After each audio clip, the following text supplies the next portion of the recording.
आज की कहानी है, एक लड़की अपने पति से तलाक ले लिया। जब दो लोगों को एक दूसरे से प्यार होता है और वो इसे लेकर गंभीर होते हैं तो शादी के बारे में सोचते ही हैं। हालांकि शादीशुदा जिंदगी किन चुनौतियों के साथ आए इसका अंदाज लगाना मुश्किल हो सकता है। तो चलिए अब कहानी को शुरुआत करते हैं। मैं उन लोगों में से थी जिसके बारे में लोग अक्सर सुना करते थे। ऐसी लड़की जिसने अपने माता पिता की बातें नहीं मानी और अपनी पसंद के लड़के से शादी कर ली, लेकिन रिश्ता नहीं चल पाया और तलाक ले लिया। ये बुरा सपना मेरे लिए हकीकत था। हर दिन लोग मुझे घूरते थे या फिर ताने सुना जाते थे, जिसने मुझे खुद पर ही शक करने पर मजबूर कर दिया। मैं इन सब चीज़ों के दबाव में आने लगी और लगता था कि मैं बस ज़मीन में समा जाऊं ताकि मुझे ये सहना न पड़े। हालांकि मैं इससे दूर नहीं भाग सकती थी। मैंने ऐसे शख्स से शादी की थी जिसके साथ मुझे लगता था कि मैं हमेशा का साथ निभाऊंगी, लेकिन मुझे क्या पता था कि बाद में ये मेरे लिए एक बड़ी गलती साबित होगी।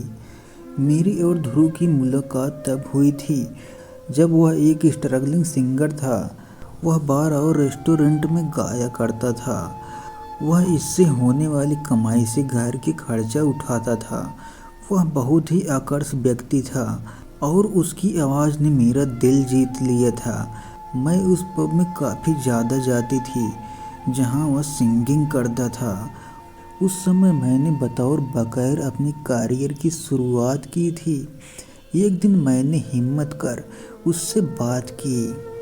हम दोनों घंटों तक लगातार बातें करते रहे, तभी रुके जब गार्डन ने हमें बताया कि पब बंद करने का समय हो गया है।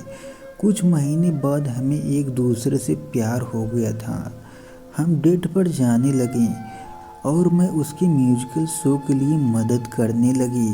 वह मेरा बहुत ख्याल रखता था और अच्छे से पेश आता था।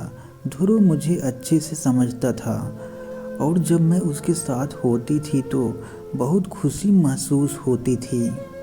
मेरे माता पिता खुश नहीं थे, लेकिन फैसला ले चुकी थी। 1 साल बाद हम दोनों ने शादी करने का फैसला लिया। ये सबसे अच्छा निर्णय हो सकता था क्योंकि मैं उसके प्यार में पागल थी। मैं उसके माता पिता से भी मिली थी और वो बहुत ही अच्छे लोग थे। हालांकि मेरे पेरेंट्स को ये रिश्ता कुछ खास नहीं था।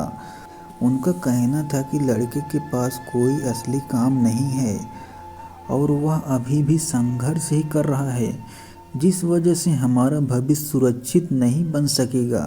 लेकिन मैं एक मजबूत और निर्भर महिला थी। मैंने इन सब बातों पर ध्यान न देकर फैसला किया कि मैं ध्रुव से ही शादी करूंगी। शादी के पहले कुछ साल काफ़ी खुशी से बीते। वह मुझे काफ़ी सपोर्ट करता था और उसके साथ रहते हुए मुझे सख्त महसूस होता था। भले ही वह घर के लिए बचत करने से ज़्यादा पैसा नहीं दे पाता था, लेकिन वह इस कमी को पूरा करने के लिए मेरी गैर मौजूदगी में घर के सारे काम संभालता था। हालांकि कई महीने और साल बीत जाने के बाद भी ध्रुव अपने काम के लिए कोई फिक्स जॉब ढूंढने में सफल नहीं हो सका और भविष्य को लेकर भी उसकी कोई मजबूत योजना नहीं थी। शादी के लिए 2-3 साल बीत जाने पर वह अपने खर्चे को लेकर मेरे ऊपर काफ़ी ज़्यादा निर्भर होने लगा। घर का पूरा खर्चा और जिम्मेदारी अकेले उठाना मुझे थका रहा था। आज की कहानी बस इतना ही। यह कहानी भाग 1 है। दूसरा भाग देखने के लिए चैनल को ज़रूर सब्सक्राइब करें और नोटिफिकेशन बेल को ऑन कर दें ताकि हमारी फ्यूचर वीडियो का नोटिफिकेशन सबसे पहले आप तक पहुँचे।